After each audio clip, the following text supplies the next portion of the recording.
Hey everyone, this is Jimmy here at Montasy, and this is Adam. Welcome to our very first, what I consider Montasy Presents, Frequently Asked. Now, we all got started with talking to each other in terms of, it seems like there are a lot of different questions that people come in. They'll ask about, how much is this card worth? How much do you think you'll pay for that? How do we get to your store? I'm downstairs, but nobody's answering the door. I can't get in. So we thought, why don't we just have a few episodes that talks about what some of the questions could be, and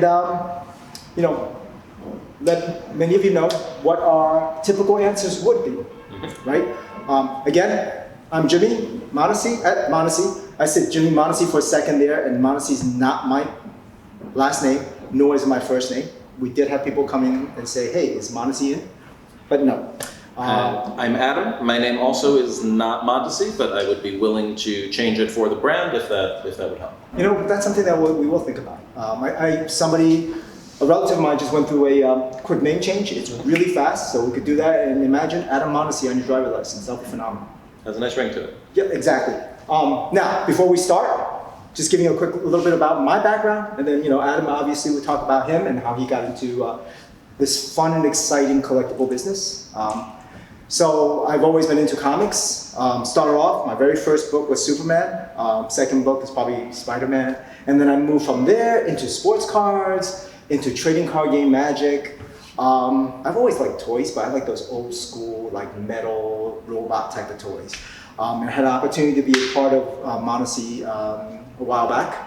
And here I am. And there's Adam. Yeah, so I'm Adam. My introduction into the wonderful hobby of collectibles, beyond being part of the Pokemon and Yu-Gi-Oh crazes when I was a kid, was actually right about 2011, 2012 or so. When I was in college, I picked up Magic the Gathering, and it's definitely a game that has a lot of elements to it, and I was like, okay, how can I pick this up and get familiar with the game? Where can I buy these cards? Because it's not the sort of thing you can just find at every store on the corner like some other trading card games are. So I went to my local neighborhood card shop, which was actually this store right here, Montasy Comics. I came in, I bought my first couple decks of Magic cards and other things.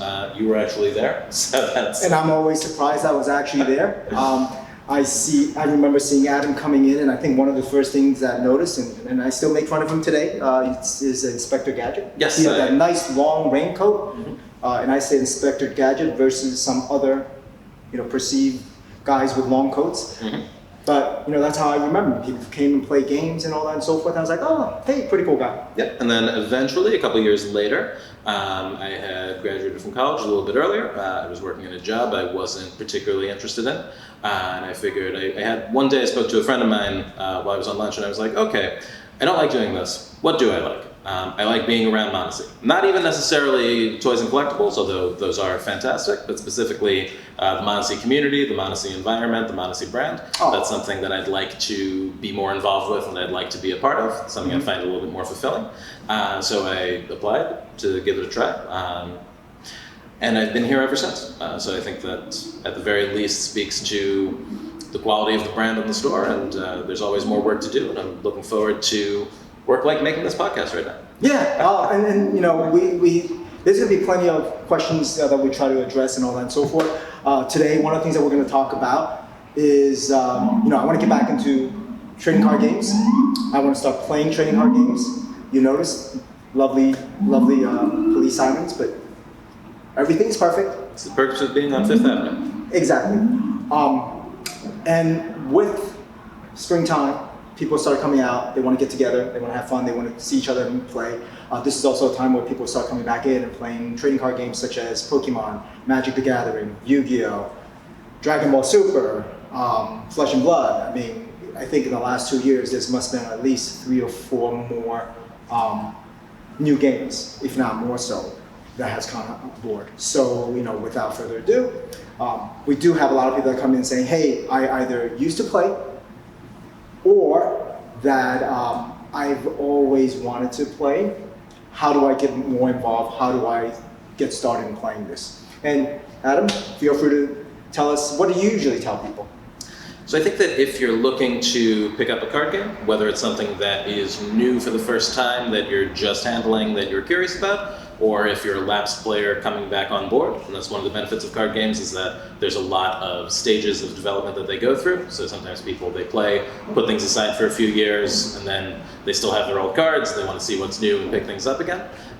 Whether you're approaching from the angle of a lapsed player or a completely new player, the most important things to do are to, number one, get things in your hands to play with, and number two, find people to play with.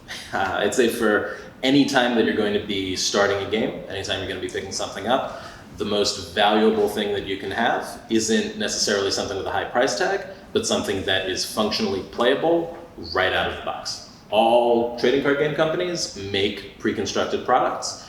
They make various kinds of decks. Different companies will have different names. So Yu-Gi-Oh might have their structure decks. Pokemon might have their theme decks. Magic has all kinds of different decks. Pioneer, like Planeswalker decks. Yeah, Magic has quite a few decks. Because Magic also is such a large game that different decks will target different audiences. Mm-hmm. It really doesn't matter knowing the differences between them, between, what is in this deck versus this deck. Pick something that looks cool, that you can hold in your hands and play. A lot of people will look at, okay, what packs do I want to get? What single cards do I want to get to build a deck that's right for me? That's half the fun of playing trading card games. But I would say that's making things a lot harder to start with. It's almost like playing on hard mode.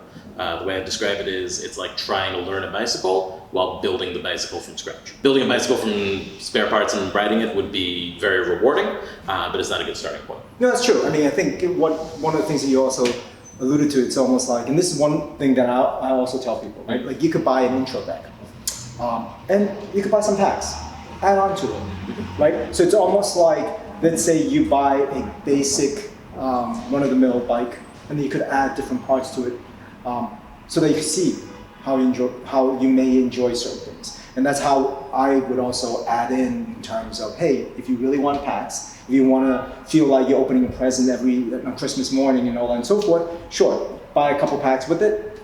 But the idea is looking at the decks. They usually have a lot of instructions. If not, a lot of the instructions are also online.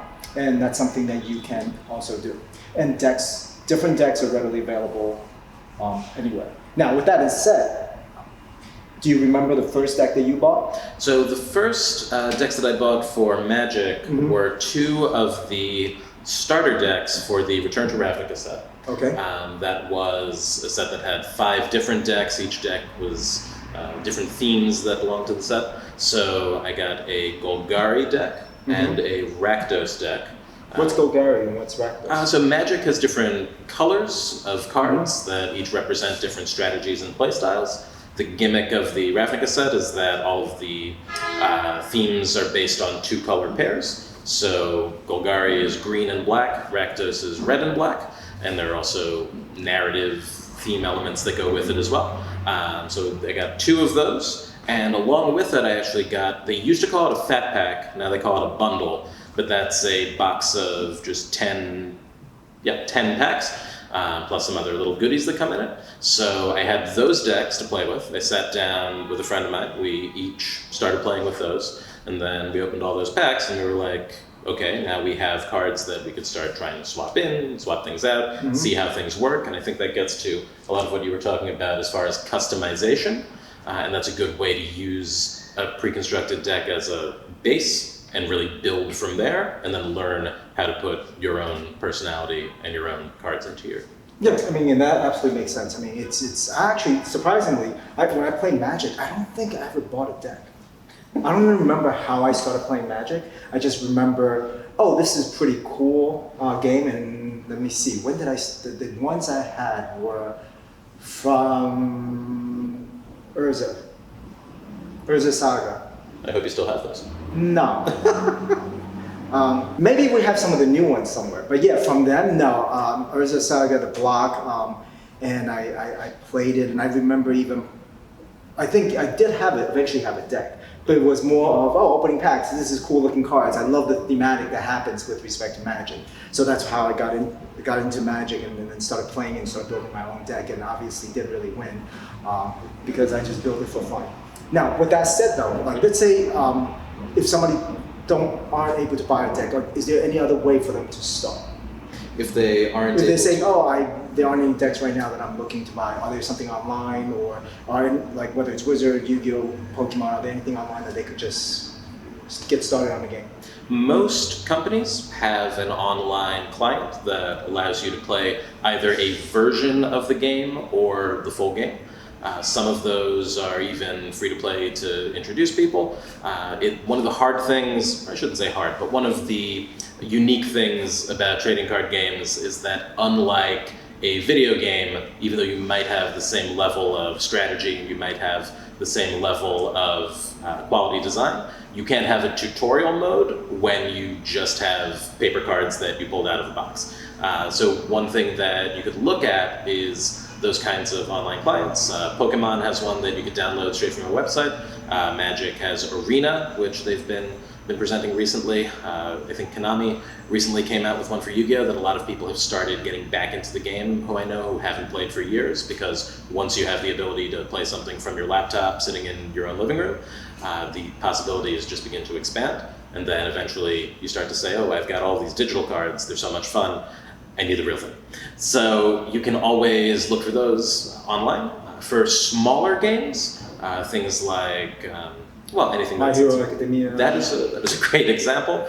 Flesh and Blood is another one. Those don't necessarily have online components to them, but even with those, especially when they're games that are smaller, what I would recommend for that, and really you could do this with any game, when you get your starting products, find a friend, make them learn how to play with you.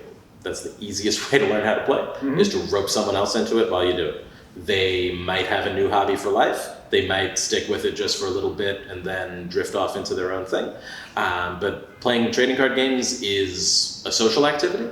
Absolutely. And not only is it a way to rope a friend into playing, but it's also a way that once you now have this hobby, you make new friends by finding new people to play. No, absolutely. I mean, I think this hobby, what's amazing about it in terms of trading card game is when we had events every single day of the week, you have people from different backgrounds meeting each other, hanging out, become friends, because through the game itself, they talk to each other and go, hey, how you doing? What's going on? And what's also amazing when you're talking about trading card games is there's a lot of strategy for each one. So it's not as simple as, some games may be, but not as simple as, I spent X dollars on this deck and I'm ready to play, but it's more of, you have to learn how to play it, and you have to enjoy yourself. You have to it's not strictly just I'm winning and I'm beating somebody else. Now, for people who are playing playing the games, I think just from our store, we actually look at it as if you're coming in, you may be a little bit afraid to come into the store, or if you come into an event because, how would people look at us? The reality is more people that we encounter are very welcoming to other newer players. So they say, like Adam talked about earlier, if you're online, you're playing all these video games and you want to come in and you're not sure, what I would say is feel free to come to our shop, or at least any other locals that you have, a local trading card shop that have table, have spaces that have events and all that and so forth. A good number of folks are very happy to be able to share their interest in trading card games, whether it's Pokemon, whether it's Magic, Yu-Gi-Oh, My Hero, Digimon, Dragon Ball Super. I'm trying to make sure I hit almost every single, Final Fantasy. White Schwartz. White Schwartz, that's it. And White Schwartz have a whole bunch of different ones. So that's something that we would look at. Now, before we go into, that pretty much is what I would say, one of the questions that people would ask us, right? Now, we don't have to take a deep dive into this one, we might revisit it, but another question that somebody would ask is this: what happens if I don't want to play? What happens if I just want to collect? The great thing about a trading card game or collectible card game is that there are components to it that, even though they're game pieces, they're also really beautiful pieces of art, and they're also things that you could never touch a deck of, and still have a tremendous hobby. One of the great things about trading cards is that in addition to having a game component, you have new products coming out all the time that have all kinds of different collectible elements. So you'll have things, and I know different people who pick up things for different reasons. Maybe you're a fan of the Pokemon franchise, and there's a Pokemon who you really like, and who I love Charizard. He's my boy. I have been, when I was playing the games as a kid, I always picked that starter, and now he's still my profile icon online. You can look for cards of that one Charizard, and they make 1 million of them, and you can say, I want to have a complete set of every Charizard that's ever been made. There are some people who want to put together just complete sets of, every time a set comes out, there'll be maybe 100 cards, 200 cards that are all packed together. Someone who says, I want every single card that comes out within that edition. I know for Magic, people who literally will just say anything that is a dragon card. I love dragons. I just want every single one of those cards when it comes out. Or they'll do different things as far as alternate art or foiling. You'll have things that have unique designs just for those cards. So a lot of it is really determining what you like, what looks cool, and then saying, okay, is this something that I want to own? Maybe I want to be a completionist, and I want to have every single one of this. Maybe I just want the things that look cool to me. Again, there's a lot of personality that goes into the design of these games. There's a lot of things that really resonate, not just on I am sitting down playing a game level, but on a more fundamental and personal level. And you don't need to shuffle up a deck and play in order to get that fulfillment out of it. No, absolutely. I mean, there are a lot of times where I look at a card and I kind of go, oh, this looks cool.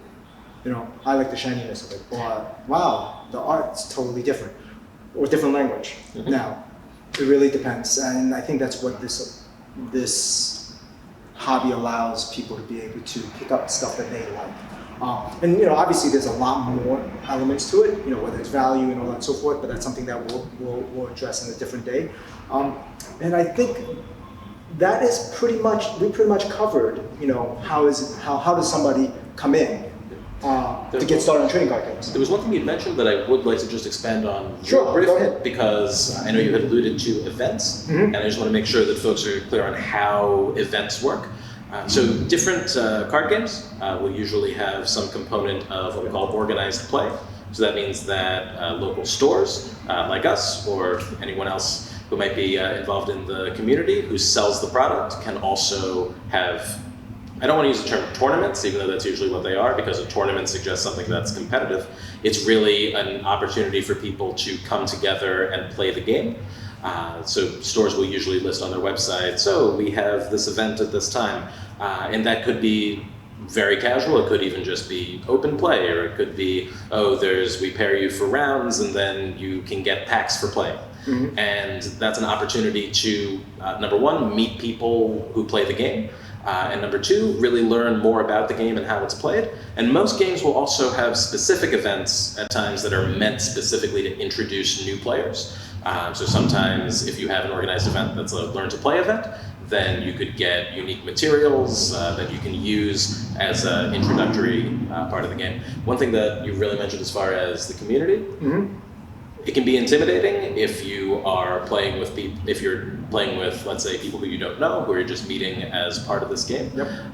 But people in general who play trading card games, who are invested in a hobby, what they want more than anything else is for people to like and enjoy and care about that hobby.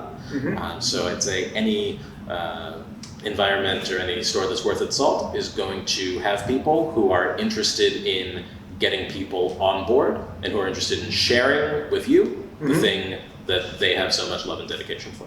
That's true, because at the end of the day, I mean, if you don't want to share, if you kind of are sort of rude or completely not unhelpful to newer players, you're going to end up playing just amongst yourself. That is a very good way to put it. Okay, and that is our episode for today.